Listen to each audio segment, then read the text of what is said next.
여러분 보십시오. 이것이 진정한 역사입니다.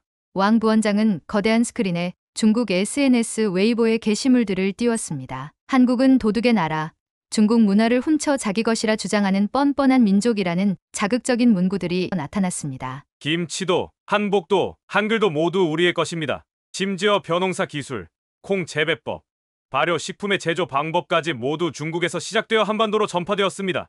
이제 우리는 더 이상 침묵하지 않을 것입니다.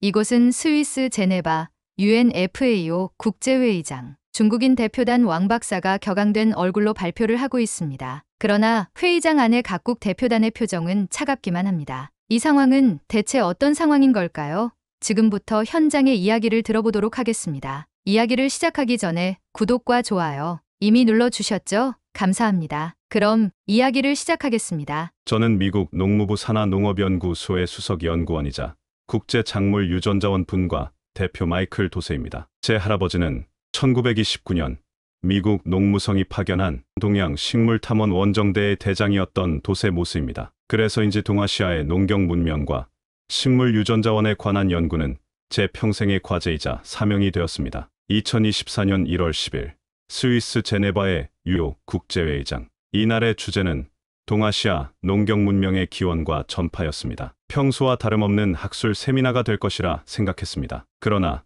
중국 농업과학원 왕 부원장의 발표가 시작되면서 분위기가 심상치 않게 변해갔습니다. 왕 부원장은 시진핑 주석이 2017년 트럼프 대통령과의 정상회담에서 했던 발언을 인용하며 발표를 시작했습니다. 한국은 사실상 중국의 일부였다라는 충격적인 발언이었습니다. 더욱 놀라운 것은 이를 바탕으로 동아시아의 모든 농경 문명이 중국에서 시작되었다는 주장을 펼친 것입니다. 중국 측은 한반도가 중국의 속국이었기 때문에 농경 문명 역시 중국에서 전파된 것이라는 논리를 펼쳤습니다. 한복, 김치, 된장, 간장까지 모두 중국 문화라고 주장했습니다. 심지어 중국의 SNS 웨이보에서는 한국을 도둑의 나라라고 비하하며 한국이 중국의 문화를 훔쳐갔다는 황당한 주장까지 공공연히 퍼져 있다고 했습니다. 회의장의 공기가 무거워졌습니다. 특히 일본, 베트남 등 주변국 대표들의 표정이 심각해졌습니다. 중국의 이러한 문화 패권주의가 자국에도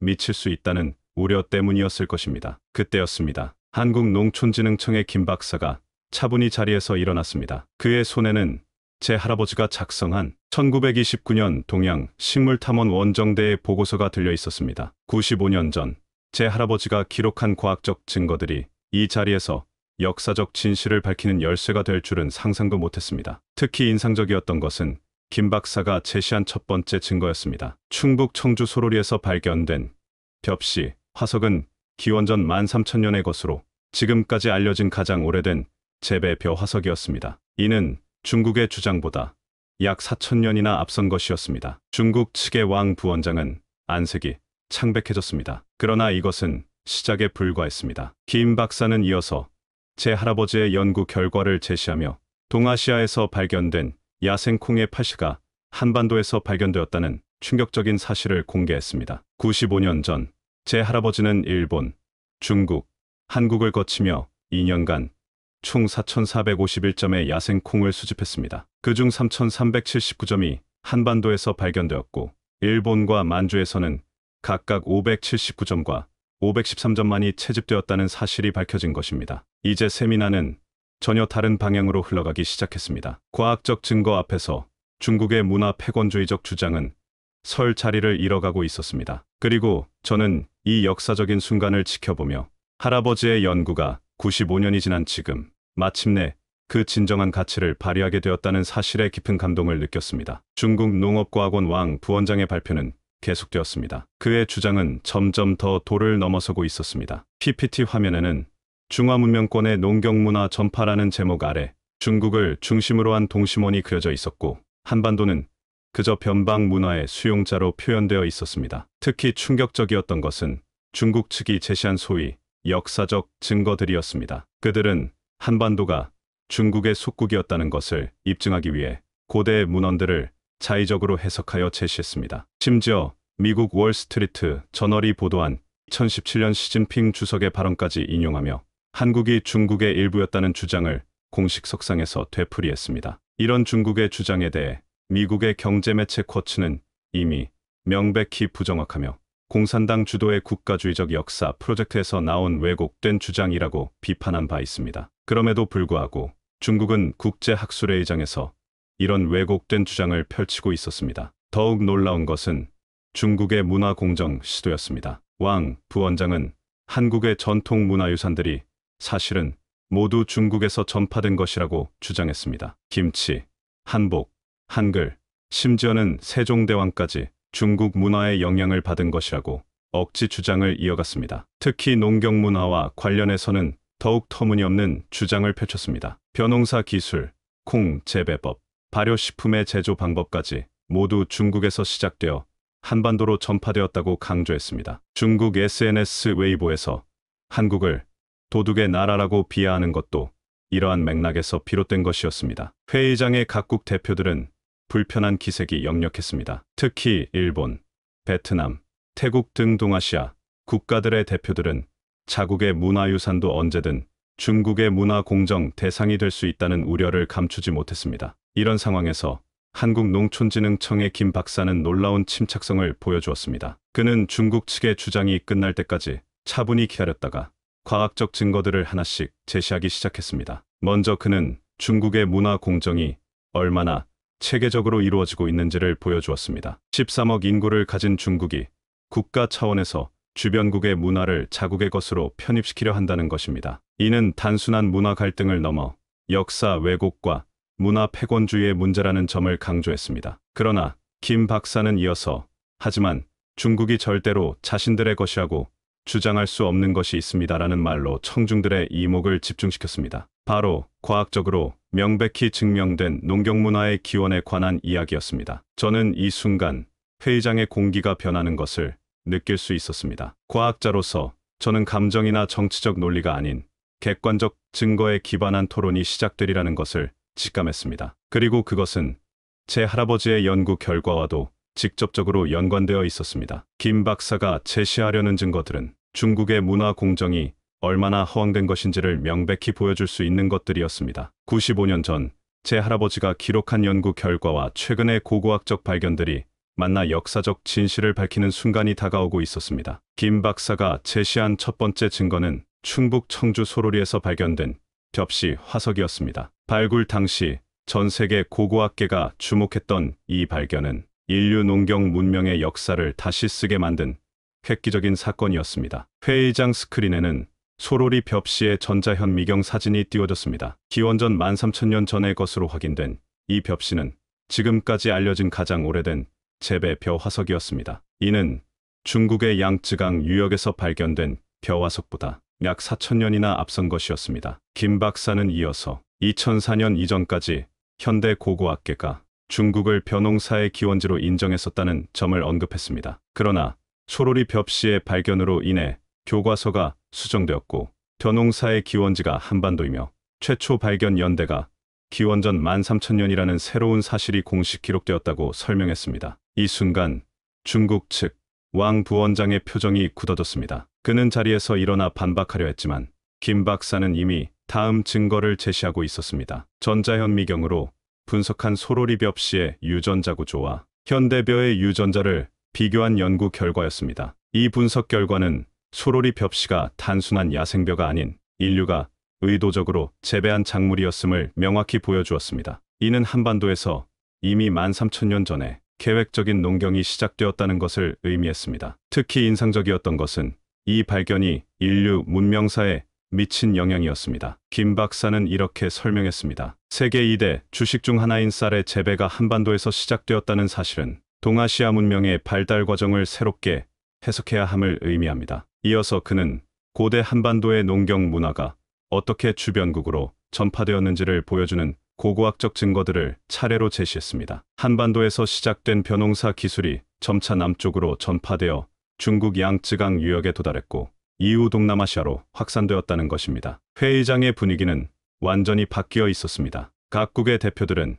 이제 한국 대표의 설명에 집중하고 있었고 중국 측의 왕 부원장은 계속해서 메모를 하며 긴장된 표정을 감추지 못했습니다. 김 박사는 마지막으로 현대 한국의 벼농사 기술과 그 문화적 전통을 보여주는 영상을 상영했습니다. 1000년이 넘게 이어져 온 농경 문화의 흔적들, 그리고 그것이 현대적으로 계승된 모습들이었습니다. 저는 이 순간 제 할아버지의 말씀이 떠올랐습니다. 할아버지는 생전에 진정한 문명의 증거는 땅 속에 있다고 하셨습니다. 과학적 증거들이 하나둘 제시될수록 그 말씀의 의미를 더욱 깊이 이해할 수 있었습니다. 이제 회의장의 모든 사람들은 알게 되었습니다. 동아시아 농경 문명의 시작이 한반도였다는 사실을, 그리고 그것은 문화 패권주의나 정치적 주장이 아닌 과학적 증거에 기반한 엄연한 사실이라는 것을. 하지만 이것은 시작에 불과했습니다. 김 박사의 두 번째 증거, 콩의 기원에 대한 이야기가 남아있었기 때문입니다. 그리고 그것은 제 할아버지의 연구와 직접적으로 연관된 것이었습니다. 김 박사가 제시한 두 번째 증거는 바로 제 할아버지 도세모스의 연구 결과였습니다. 1929년 미국 농무성이 파견한 동양 식물탐원 원정대의 보고서를 들어보이며 김 박사는 놀라운 사실을 공개했습니다. 1929년 미국 농무성은 식량 안보의 중요성을 인식하고 전 세계를 대상으로 농업 유전자원을 수집할 원정대를 조직했습니다. 그중 동양 식물탐원 원정대는 2년간의 조사 끝에 총 4,451점의 야생 콩을 수집했는데, 놀랍게도 그중 3,379점, 즉 80가 한반도에서 발견되었습니다. 회의장은 다시 한번 술렁였습니다. 김 박사는 계속해서 설명을 이어갔습니다. 일본과 만주에서 각각 579점과 513점의 야생콩이 채집된 것과 비교하면 한반도에서 발견된 야생콩의 수는 압도적이었습니다. 더욱 흥미로운 것은 중국의 고대 문헌에서도 이를 뒷받침하는 기록이 발견된다는 점이었습니다. 김 박사는 관자와 사기의 구절을 인용했습니다. 제나라 환공이 만주 지방에서 콩을 가져와 중국에 보급했다는 기록, 그리고 제나라가 고죽국 지역에서 콩을 얻어 돌아왔다는 기록이었습니다. 이어서 한반도의 독특한 콩 문화가 소개되었습니다. 전 세계에서 유일하게 한국만이 콩을 재배하여 그 사이에 콩나물을 식용으로 기르는 문화를 가지고 있다는 점, 콩을 발효시켜 된장, 간장, 청국장 등 다양한 발효식품을 만들어온 전통이 소개되었습니다. 특히 주목할 만한 것은 1930년대까지 한국이 전 세계 최대의 콩 생산국이었다는 사실이었습니다. 일제강점기 동안 일본이 한반도의 콩 생산량 30%를 강제로 수탈했다는 기록도 제시되었습니다. 두만강이라는 이름조차 콩을 실어 나르던 강이라는 의미에서 유래했다는 설명에 각국 대표들은 깊은 관심을 보였습니다. 결정적인 증거는 고고학적 발굴물이었습니다. 북한 해령의 고조선 유적지에서 발견된 기원전 1300년경의 청동기 유물과 함께 출토된 콩과 팥, 기장의 존재는 한반도에서의 오래된 콩 재배 역사를 입증했습니다. 특히 인상적이었던 것은 한반도에서 콩이 단백질 공급원으로서 가졌던 중요성에 대한 설명이었습니다. 산이 많은 한반도의 지형적 특성상 대규모 목축이 어려웠던 상황에서 콩은 육류를 대체할 수 있는 중요한 단백질 공급원이었다는 것입니다. 마지막으로 김 박사는 현대 한국인의 높은 기대 수명과 콩문화의 관련성을 제시했습니다. 2017년 의학저널 랜시스의 연구 결과를 인용하며 한국이 세계에서 가장 높은 기대 수명을 보이는 것은 전통적인 콩 발효식품 문화와 무관하지 않다고 설명했습니다. 이제 회의장의 모든 사람들은 알게 되었습니다. 콩의 진정한 고향이 한반도라는 사실을, 그리고 그것이 95년 전 제 할아버지의 연구로 이미 증명되어 있었다는 사실을. 중국의 문화 공정이 얼마나 허황된 것인지가 명백해지는 순간이었습니다. 김 박사의 발표가 막바지에 이르렀을 때 저는 제 할아버지의 연구 자료를 추가로 제시하기 위해 자리에서 일어났습니다. 95년 전 할아버지께서 수집하신 표본들이 현대 과학기술로 재분석된 결과를 공개할 때였습니다. 신사숙녀 여러분, 제 할아버지 도세모스가 1929년 수집한 야생콩 표본들은 현재 미국 농무부 연구소에서 보관되어 있습니다. 최근 우리는 이 표본들에 대한 DNA 분석을 실시했고 놀라운 사실을 발견했습니다. 스크린에는 야생콩의 유전자 지도가 나타났습니다. 현대 과학기술로 분석한 결과 한반도에서 발견된 야생콩들은 현존하는 모든 재배콩의 조상격인 것으로 확인되었습니다. 유전적 다양성도 다른 지역의 야생콩과 비교할 수 없을 정도로 풍부했습니다. 특히 주목할 만한 것은 연대 측정 결과였습니다. 한반도의 야생콩 재배의 역사는 최소 기원전 4000년까지 거슬러 올라갔습니다. 이는 중국의 가장 오래된 콩 재배 기록보다 약 1000년이나 앞선 것이었습니다. 이어서 저는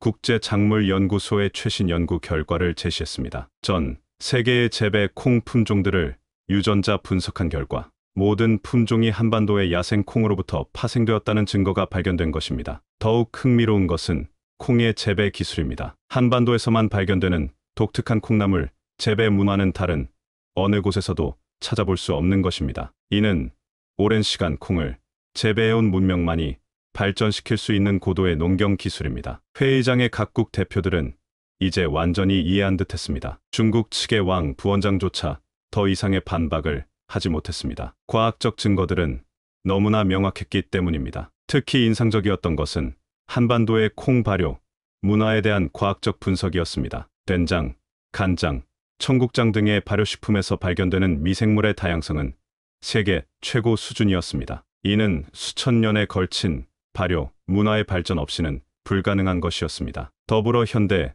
의학 연구 결과도 제시되었습니다. 2017년 의학 저널 랜시스의 연구에서 한국인의 높은 기대 수명이 전통적인 콩 발효식품 문화와 밀접한 관련이 있다는 분석이 나온 것입니다. 이러한 과학적 증거들은 단순한 우연의 일치가 아닙니다. 한반도가 콩의 원산지이며 이를 바탕으로 가장 발전된 콩 문화를 발전시켜 왔다는 역사적 사실을 입증하는 것입니다. 마지막으로 저는 할아버지의 마지막 기록을 공개했습니다. 조선에서 모은 데이터와 사진만으로도 훌륭한 책을 쓸 수 있을 정도라고 쓰신 탐사 일지의 마지막 페이지였습니다. 이제 과학은 명확한 결론을 내렸습니다. 콩의 원산지는 한반도이며 이는 현대 과학 기술로 재확인된 부정할 수 없는 사실이었습니다. 문화 패권주의나 정치적 주장이 아닌 순수한 과학적 증거가 역사의 진실을 말해주고 있었습니다. 회의장을 둘러보며 저는 할아버지의 연구가 95년 만에 마침내 그 진정한 가치를 인정받는 순간을 목격하고 있었습니다.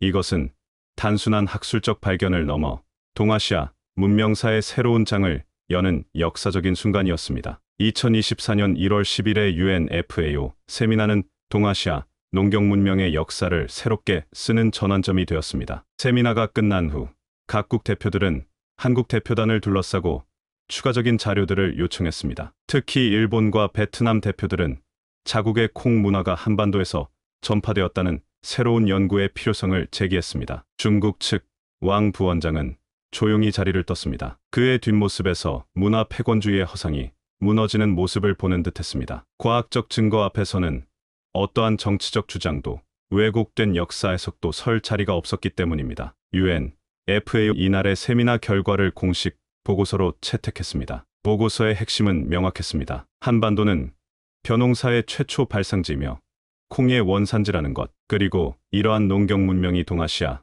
전역으로 전파되어 지역의 식문화를 형성했다는 것입니다. 저는 회의장을 나서며 할아버지의 일기장을 다시 한번 펼쳐보았습니다. 진정한 문명의 증거는 땅속에 있다는 문장이 새삼 가슴에 와닿았습니다. 95년 전 할아버지께서 한반도에서 발견하신 그 증거들이 마침내 역사의 진실을 밝히는 열쇠가 된 것입니다. 이제 우리는 알게 되었습니다. 문화는 한 곳에서 다른 곳으로 자연스럽게 전파되며 발전한다는 것을, 그것을 누군가의 것이라고 독점하려 들거나 정치적 목적으로 왜곡하려는 시도는 결국 과학적 진실 앞에서 무너질 수밖에 없다는 것을. 특히 인상적이었던 것은 한국 대표단의 마지막 발언이었습니다. 우리는 이제 서로의 문화를 존중하고 인정하는 가운데 함께 발전해 나가야 합니다. 과거의 진실을 바로잡는 것은 미래를 위한 것입니다. 2025년 현재 이 세미나의 영향은 계속되고 있습니다. 세계 각국의 교과서가 수정되고 있으며 한반도 농경 문명의 중요성이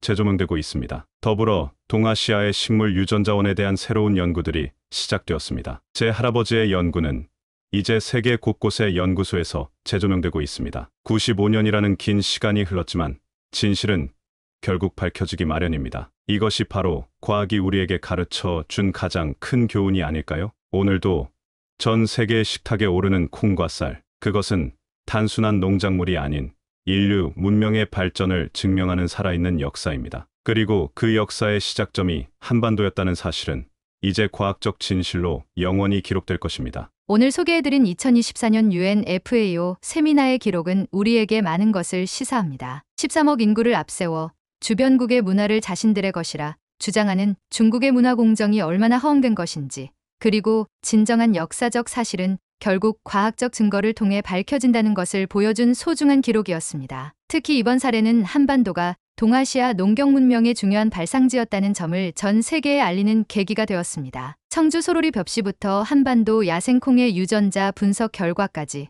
과학은 우리가 알지 못했던 찬란한 문명의 역사를 증명해 주었습니다. 오늘도 이야기가 흥미로우셨다면 구독과 좋아요 부탁드려요. 끝까지 시청해 주셔서 감사합니다.